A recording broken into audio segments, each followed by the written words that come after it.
అందరికీ నమస్కారం. రాజధాని రైతులకు, ఆంధ్రప్రదేశ్ ప్రజలకు, మీడియా మిత్రులకి, కూటమి ప్రభుత్వానికి, ప్రతిపక్ష పార్టీలందరికీ కూడా నమస్కారాలు. అయితే ఈరోజు ఒక ఏఆర్ఎస్ పార్టీ రైతుల కోసం, రైతు కూలీల కోసం ఈ జేకేఆర్ 314 రోజుల నుంచి పోరాటం చేయడం జరుగుతూ ఉంది. సెకండ్ పూలింగ్ మీద ఎకరం 5 కోట్ల నుంచి 10 కోట్లైన భూములన్నీ కూడా పూర్తిగా అడిగేవాడు లేకుండా అయిపోయే విధంగా చేశారు. ప్రతిసారి ఫస్ట్ చేసినప్పుడు ఫస్ట్ పూలింగ్ అని, రెండోసారి చేసినప్పుడు రెండోసారి పూలింగ్ అని, మరి జగన్ గారు చేసినప్పుడు ఆయన 3 రాజధానులని, ఈ విధంగా ప్రతిసారి కూడా ఇక్కడ అన్యాయం చేస్తున్నారని చెప్పి మేము ఈ పోరాటం చేయడం జరుగుతూ ఉంది. దీని మీద మీడియా మిత్రుల ద్వారాగా మన స్టేట్ గవర్నమెంట్ కానీ సెంట్రల్ గవర్నమెంట్కి కానీ తీసుకెళ్ళి ఇక్కడ రాజధాని డెవలప్ అయితే వీళ్ళు పెట్టేది రూపాయి అయితే 100 రూపాయల ఆదాయం వస్తుంది.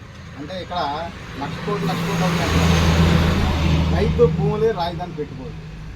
వాస్తవంగా ఇక్కడ భూములు తీసుకున్నారు, ఏరేసారి పంపిణీ చేసుకున్నారు, పెట్టుబడి పెట్టుకున్నారు. అయితే ఒక ఇన్నర్ రింగ్ రోడ్ ఒక 10 కిలోమీటర్లు ఇంతకుముందు భూములు తీసుకొని అమ్ముకున్నారు తప్పితే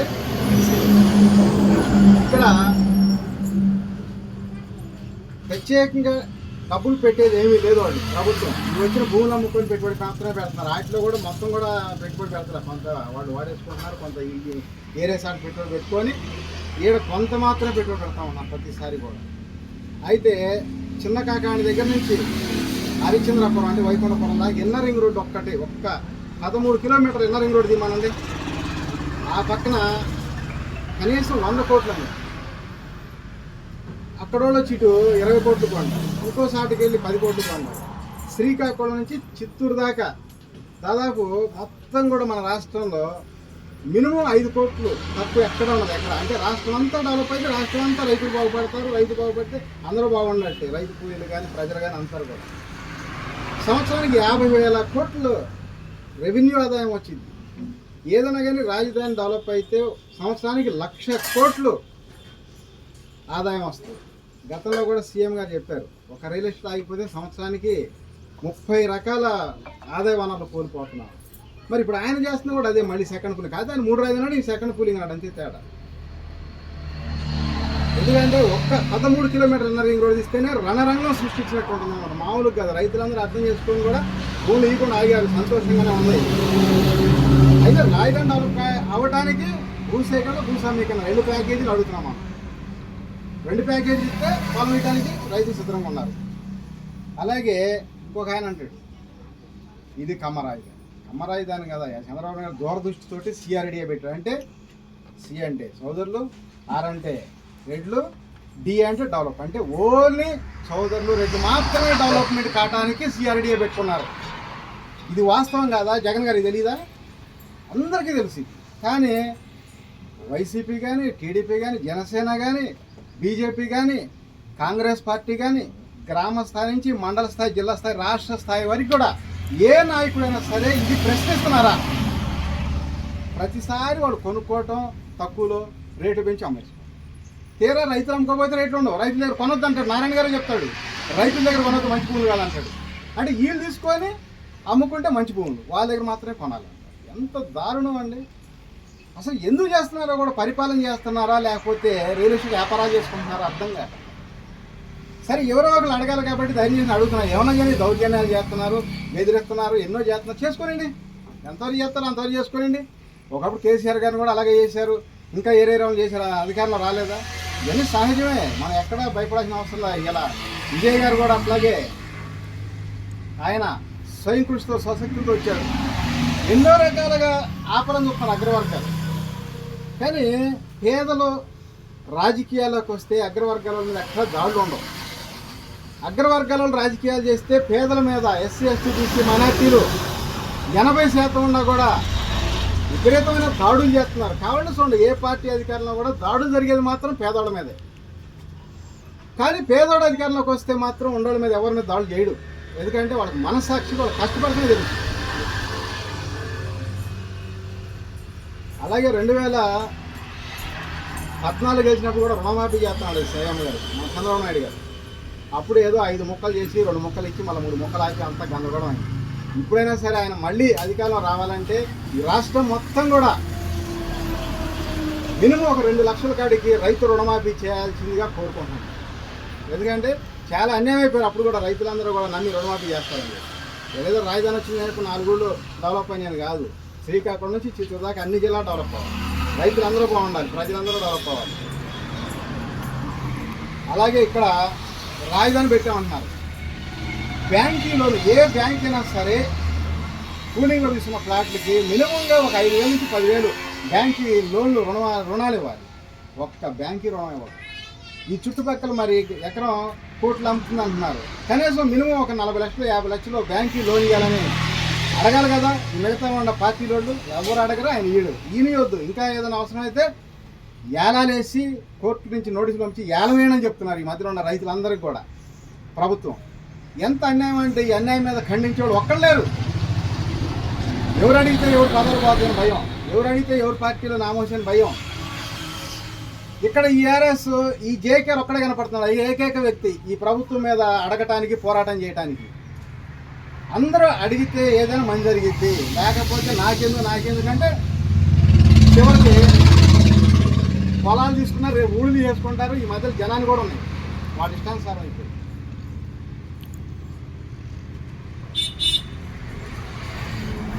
తర్వాత రీసర్వే అన్నారు. రీసర్వే అంటే కనీసం అసలు ఎటువంటి మంచి జరగట్లా, అన్యాయం, రైతులకు అన్యాయం జరుగుతుంది రీసర్వేలో.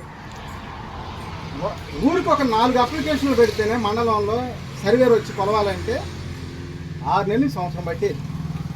రీసర్వేలు ప్రతి ఒక్కళ్ళు అది రీసర్వే అంటే ఈ రాయి సట్టేస్తారు, అడిది చిట్టేస్తారు, అందరికీ అన్యాయమే.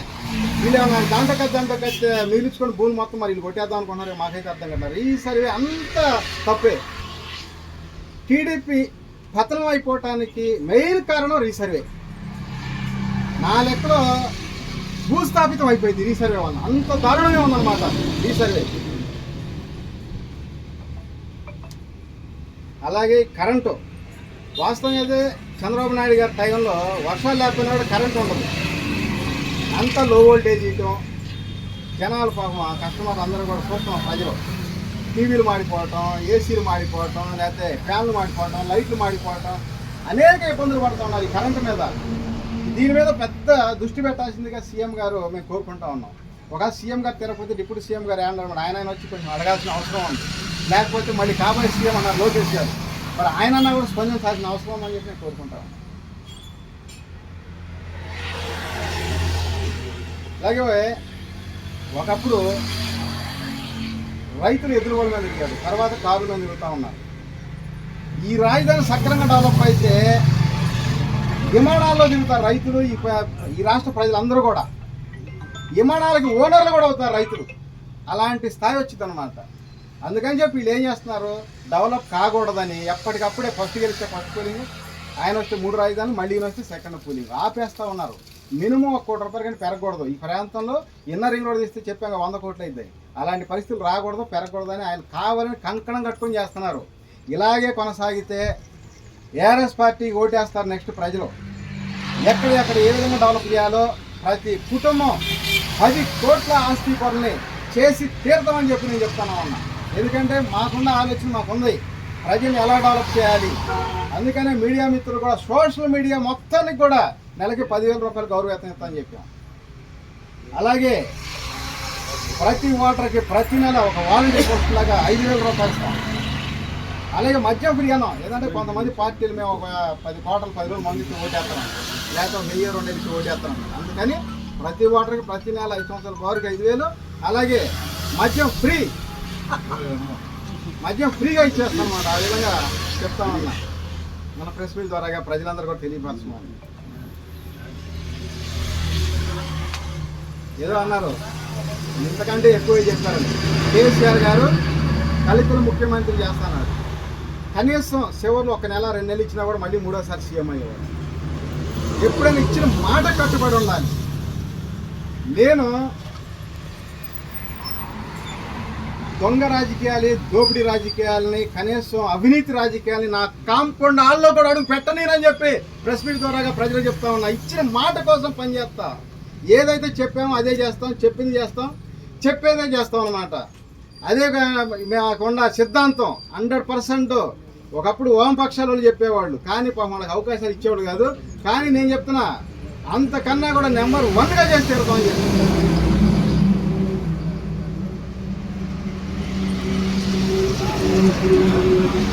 మన టీఆర్ఎస్ పార్టీ చెప్పలేదు, డౌట్ ఉందా?